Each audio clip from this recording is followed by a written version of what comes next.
Let's talk about some games with weird and unique controls. A driving game where you use just your mouse to steer, accelerate, and brake? Check. A baby simulator controlled via webcam? Check. A platformer where Here, just look at the controls, I'm sure you'll get the hang of it.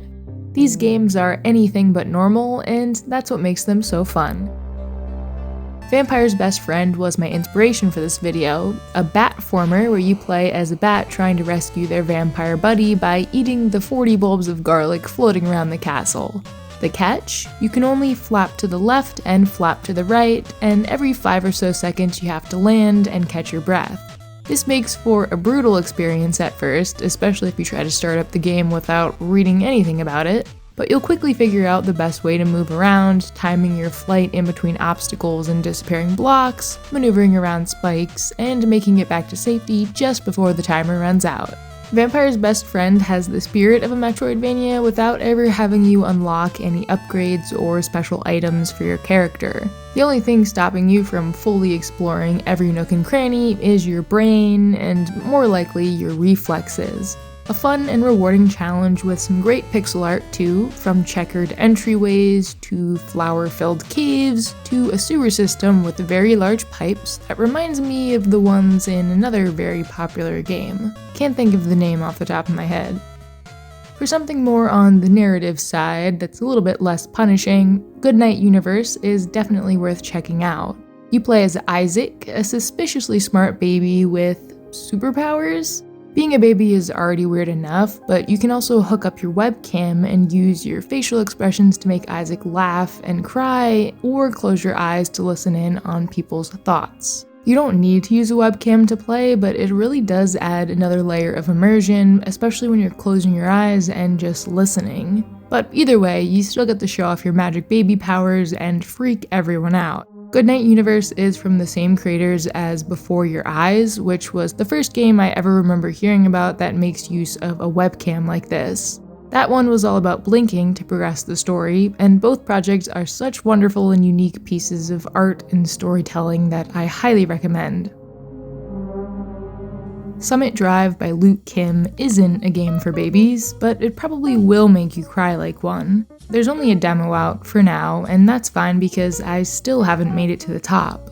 Hold your left mouse button to accelerate and steer, right button to brake and shift gears. Sounds simple, but the big problem is that acceleration and steering happen at the same time, which isn't a good mix for tight corners and precarious cliffs.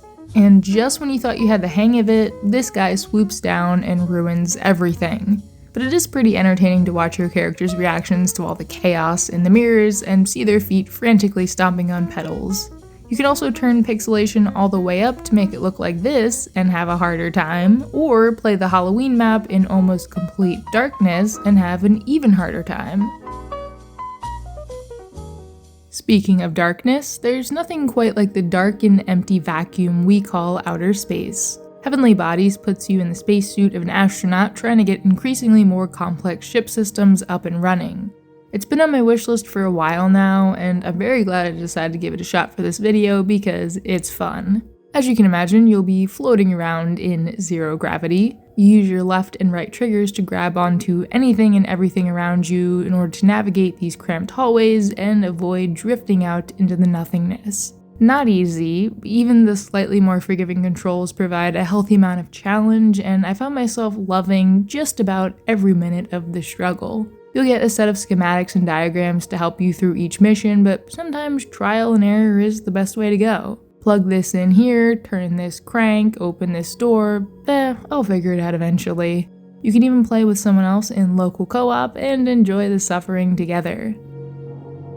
UFO 50, one of my favorite games from last year, but it's actually a collection of 50 games from a fictional developer called the UFO Soft that has its whole own history and lore and backstory. One of those 50 games, though, stands out as having really weird controls, Mooncat. This might look like a regular platformer based on the footage, but all of this is being done with just 2 inputs. Pick a button on the D-pad to move left, and A, X, Y, or B to move right. Double tap to slide, push both buttons one after another to jump, and once more when you're in the air to slam down. It's probably easier if you all just go play Mooncat for yourselves. It has some super cool secrets in it if you're into that stuff. and a water level that actually controls just like Vampire's Best Friend. Maybe that game should have been UFO 50's secret 51st game. And that's all I've got for you today. I'm sure all of you have some great recommendations, so leave those down in the comments. I was also going to mention Caput Mortem, a first-person horror game with some very disorienting controls, but Jeremy and Danny already covered that one a few months ago on here, so you can check out their thoughts if that sounds cool to you.